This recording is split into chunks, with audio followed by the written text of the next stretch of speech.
yang terakhir, yang pertama diturunkan dari ayat perintah jihad misalnya, itu juga terjadi ya perbedaan. Ya, yang ada yang mengatakan bahwa yang pertama kali diturunkan itu adalah uzina lilladzina yuqataluna bi'annahum zulimu wa innallaha ala nasrihim laqadir dalam surah Al-Hajj. Dia mengatakan unda, ya ini disebutkan oleh Imam Al-Hakim bahwa yang pertama kali diturunkan untuk perang itu adalah ayat 100 dari surah At-Taubah. Innallaha ashtara minal mu'minina anfusahum wa amwalahum bi anna lahumul jannah. Itu perdebatan itu.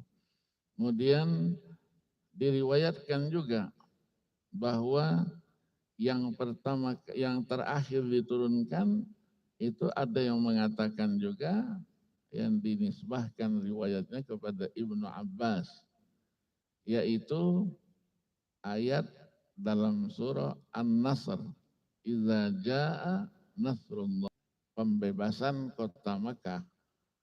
Pembebasan kota Makkah terjadi pada tahun ke-8 Hijriah. Tahun 9, 10 masih turun lagi wahyu. Nah mungkin itu dikatakan sebagai akhir yang diturunkan.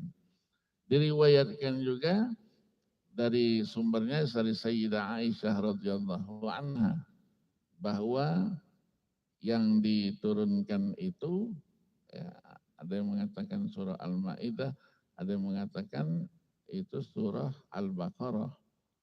Ya, ayat 281 itu wattaqu yauman turja'una fihi ilallah summa tuwaffa kullu nafsin maka sampai dan seterusnya. Baru setelah itu ayat terpanjang ya ayyuhalladzina amanu idza tadayantum bidainin ila ajalin musamman faktubuh. Ya, disebutkan. Nah, di dalam riwayat-riwayat lain juga ada yang mengatakan bahwa ayat terakhir yang diturunkan itu adalah ayat-ayat terakhir dari surah At-Taubah. Kita membaca laqad ja'akum rasulun min anfusikum azizun 'alaihi ma anittum harisun 'alaikum bil mu'minina raufur rahim. Baru setelah itu fa in tawallau faqul hasbiyallah la ilaha illa huwa rabbul arsyil karim. Ada yang mengatakan akhir ayat yang diturunkan itu adalah akhir dari surah An-Nisa. Yastaftuna qulillahu yuftikum fil kalana. Dan seterusnya. Banyak sekali ya disebutkan perbedaan-perbedaan itu. Ada yang mengatakan juga ayat terakhir diturunkan itu adalah ayat yang berkaitan dengan riba. Yang berkaitan dengan riba. Karena riba 4 periode diturunkan 4 kali dia. Prosesnya, periodisasinya 4 kali. Nah ayat yang terakhir itulah ya yang dikatakan sebagai ayat penutup dari wahyu Allah. Nah semua ini dikomentari oleh Al-Imam Al-Qadhi Abu Bakar Al-Baqillani, ini adalah semata-mata ijtihad saja. Untuk sandarannya secara riwayat itu tidak mempunyai kekuatan.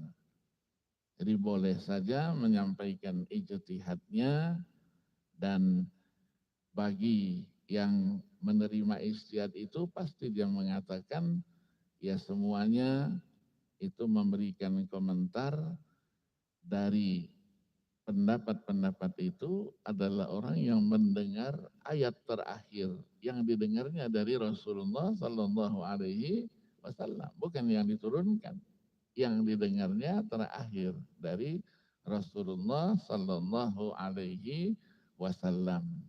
Ya, ketika beliau meninggal dunia atau yang beberapa hari setelah meninggal dunia, beliau baca, dianggap itulah yang terakhir, padahal tidak demikian.